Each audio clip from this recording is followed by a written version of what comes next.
Non, bon.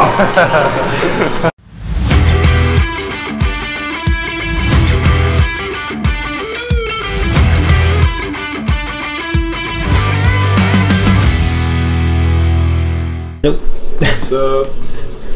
Donc là, aujourd'hui... J'ai pris ta surprise. Surprise! Mais c'est le début du vlog, quoi. Oui. Ok. Bon matin. Bon matin, donc là, aujourd'hui... Ça va. Je vais te mettre une petite surprise à côté de toi. Attends, je me fasse mon café.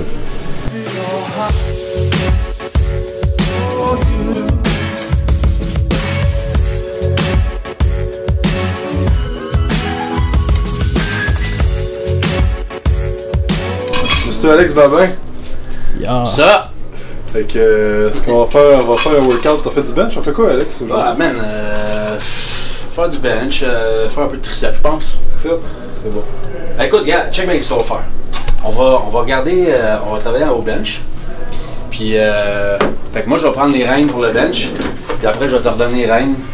Puis on finit en bodybuilding. Ah, c'est bon, c'est cool ça? Ouais, c'est cool. On va se partager un peu le... Nice. Ok, parfait. C'est le fun des fois changer de... Exact. De se faire l'idée dans son entraînement, tu sais. Fait que c'est ça. Fait que c'est ce qu'on va faire aujourd'hui. On va faire un workout. Après ça, on va filmer le podcast. Et c'est ça. Fait que ceux qui n'avaient pas vu, j'ai déjà fait un vlog avec Alex. On a fait du squat. Ben des tips que j'ai mis dans mon entraînement. Puis, ah ouais? Pour toi ou avec tes clients? Ben les deux, j'imagine? Les deux, exact. Ok. J'aime ça ton approche, tu sais, powerlifting. Tu sais, c'est quoi que j'ai jamais travaillé avec. Tu sais, moi, c'était comme polyquin, développement athlétique, puis bodybuilding. Fait que on va un peu le powerlifting qui est différent de tout ça, c'est ouais. Mais c'est tous des outils, hein? Exact. Quand le plus d'outils que tu as, le plus tu en as dans ta boîte d'outils, le plus que tu peux les utiliser quand toi tu penses que c'est utile.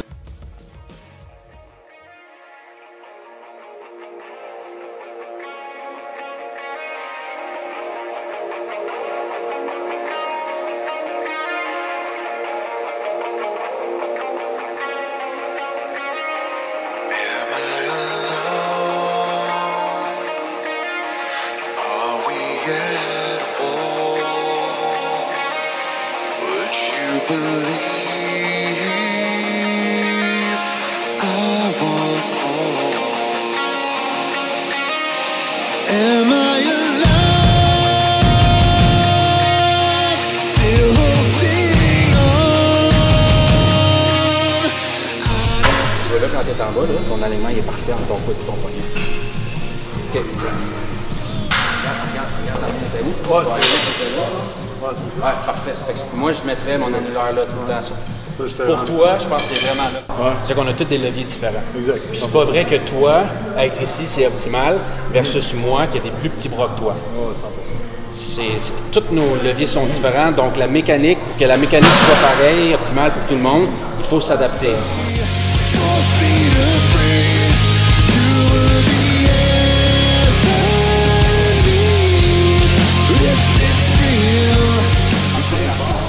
Mets la barre dans ta paume. Écrase la barre dans ta main. Oui, garde le chest sorti quand tu pousses. Exact. Repositionne. Gros lat. Chest up, chest up, chest up. Oui, c'est beau ça.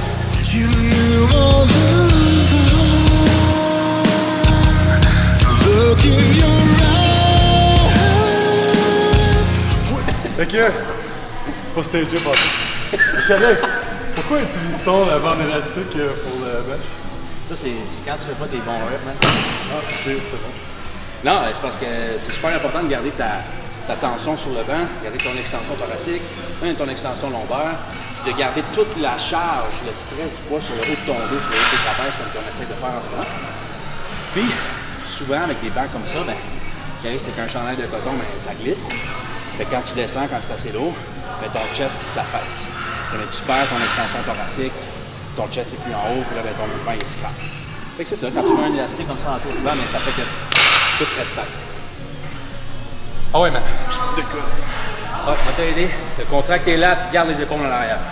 1, 2, 3. Come on. Chest up. Oui, en haut. Yeah. Gros chest, gros chest. Leg drive. Hop, hop, hop.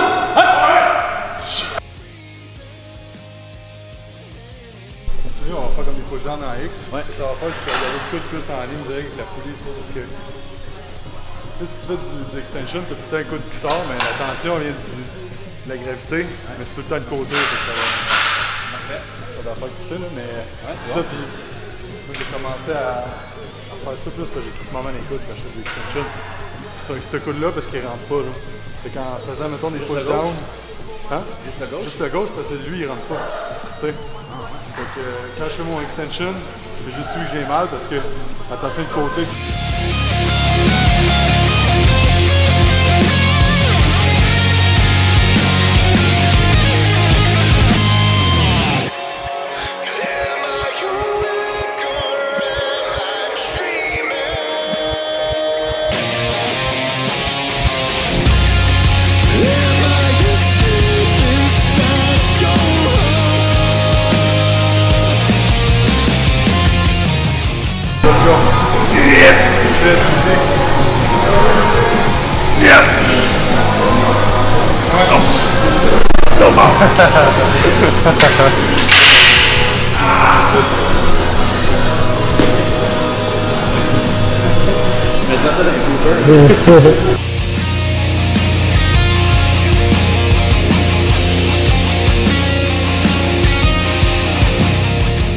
Salut tout le monde, bienvenue au podcast Quantum. Je m'appelle Jacob Hamel, propriétaire d'entraînement Quantum. Et cette semaine, j'ai le plaisir de recevoir Alex Babin, propriétaire de Defying Gravity.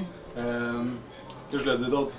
Je vais recommencer. L'incroyable. Ouais, attends, j'avais. Quoi je l'ai dit? Le meilleur être humain que tu as jamais rencontré de ta vie. Exactement. Ok, on va recommencer. Attends, non, si tu fais ça, ça va enregistrer à un autre track. Fais pas tout de même. Comment je fais, man? Fais nouveau. Ok, juste à faire ça. Fais X. Là. Tu confirmes la porte? Expert en powerlifting, propriétaire de Defying Gravity et acteur. Oh! Je suis vraiment content de t'avoir rencontré. T'as changé ma vie. Ouais. Moi aussi, je fais partie de vos vies avec mon truck payé. Fait que, merci Alex d'être ici avec nous. Fait que j'aimerais ça que tu nous parles un peu, c'est quoi Defying Gravity, c'est quoi la mission, puis qui t'es, qu'est-ce que tu fais. On a déjà eu Alex sur le podcast, en fait, Quantum Show podcast la dernière fois. Pour ceux qui ont pas écouté, qu'est-ce que Defying Gravity, c'est quoi ta mission avec ça? Defying Gravity, c'est une business de coaching en powerlifting prioritairement. Mais on focus vraiment sur la force, fait que c'est pas nécessairement tous des athlètes qui vont aller en compétition, mais on focus vraiment sur l'élite du powerlifting, la dynamophilie comme on dit en français. Puis c'est ça, on est 4 coachs, puis on se partage la tâche de coacher nos athlètes. C'est vraiment du coaching, c'est pas... je parle souvent de la différence entre un écrivain de programme, comme que Christian Thibodeau, mon chum, il dit souvent, et puis un coach. Un coach, nous on se différencie beaucoup dans le domaine parce que justement on coach. Et du coaching pour moi, pour nous, c'est en premier c'est l'analyse. Donc pour être capable de coacher quelqu'un, il faut que je regarde le mouvement, je regarde la technique, il faut que je puisse être capable d'avoir un objectif et de voir c'est quoi les faiblesses.